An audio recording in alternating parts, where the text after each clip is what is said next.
So, welcome to the second morning session. The first talk is given by Rahul Pandit. Thank you very much. I'd like to begin by thanking Sanjeev, Shamriddhi, Kavita, and Abhishek for organizing this wonderful meeting. And I wish them many happy returns of this meeting. Okay. I'll talk today about some statistical properties of particles in turbulent flows.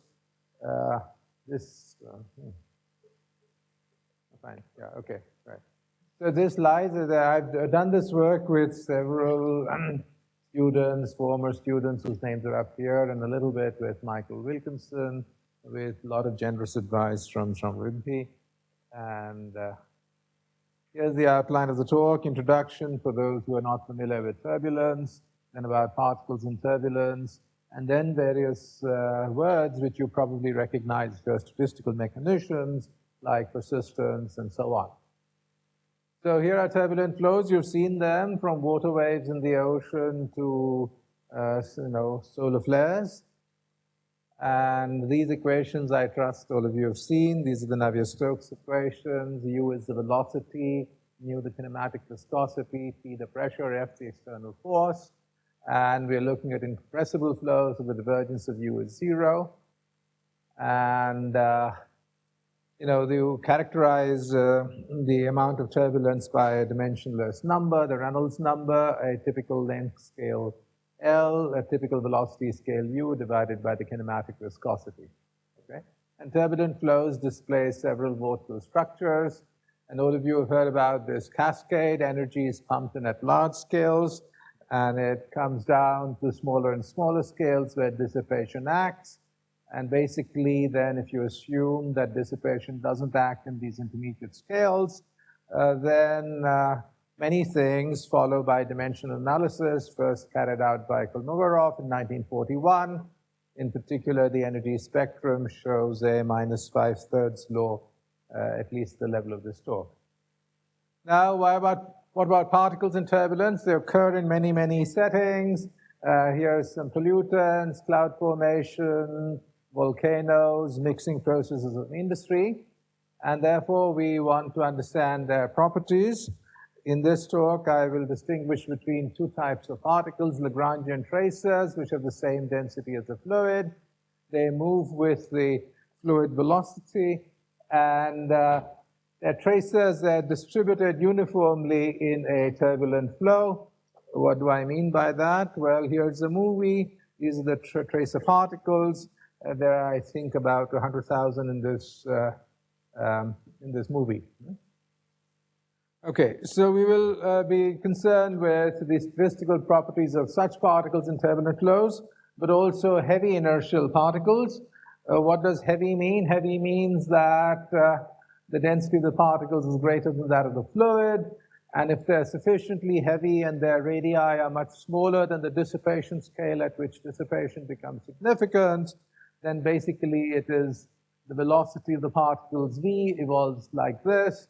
This is known as Stokes drag, and here's a parameter, the Stokes time, which helps us to define another dimensionless parameter, which is important, which is the Stokes time divided by the time at the dissipation scale.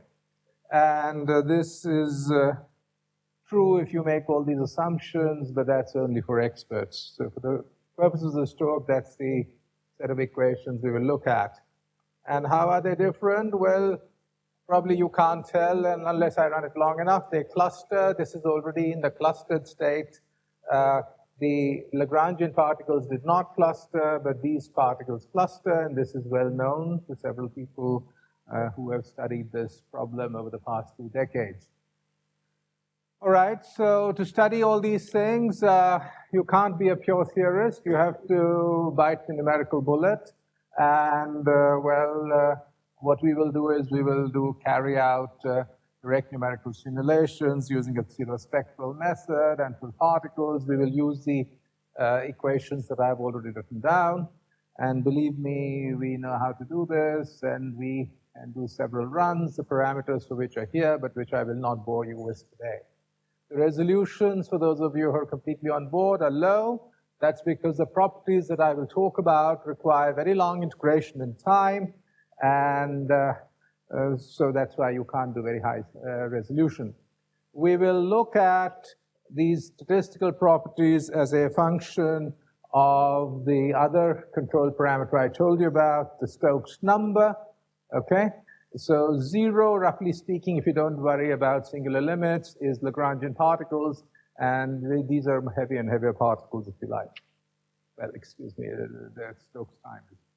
So first, let's look at persistence problems. You've heard this word persistence several times in this meeting. What is the best that we can do in turbulence? First of all, let me remind you of persistence, that if there's a fluctuating field phi, the persistence time probability distribution function, p phi tau, gives the probability that the sign of phi does not change up to some time t.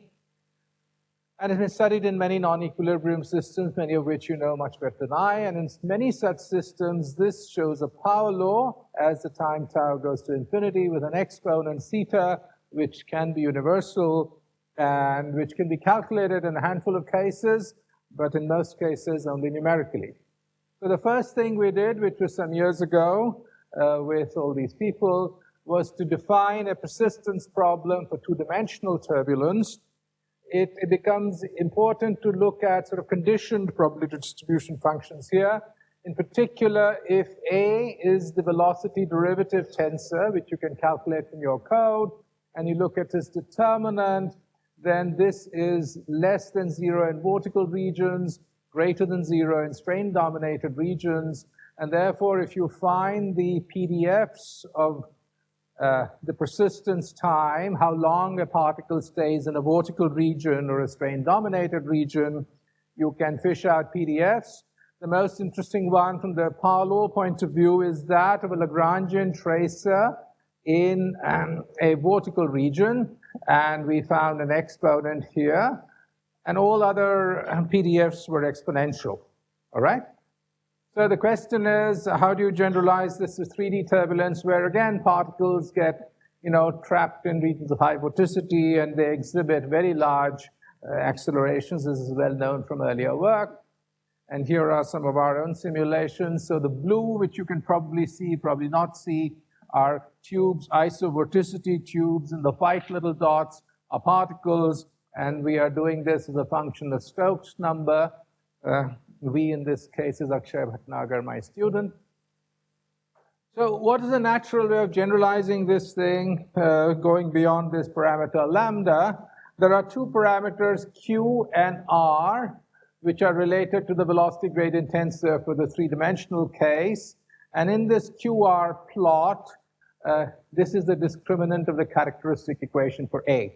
Has four regions A and B, which are vorticity dominated, C and D, which are strain dominated. I won't tell you every detail. So we thought that we should at least find out these persistence time probability distributions in all these four regions. And you can define persistence suitably by looking at the time series of this R and this discriminant. And these are the sorts of joint PDFs you get for these Q and R. These are contour plots of these joint PDFs in this plane. There's some Stokes number dependence. But the important point for today's talk is that it's disappointing that all these PDFs are exponential. These are semi-log plots, so there's no exponent here. There's just a time. You can find it as a function of Stokes. So is there... Okay, for those of you who love power laws, that's not great, but that's what it is.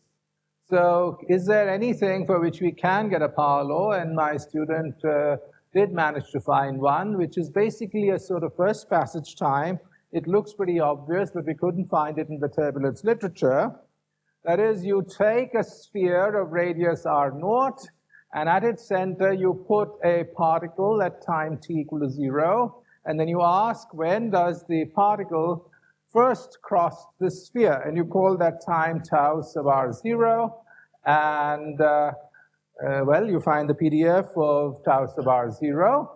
It's always nicer to find cumulative PDFs because they don't have binning errors. And if you do this, you find a nice straight line and a log-log plot. So this thing does show a power law. So the theta would be the power that the probability distribution function would show.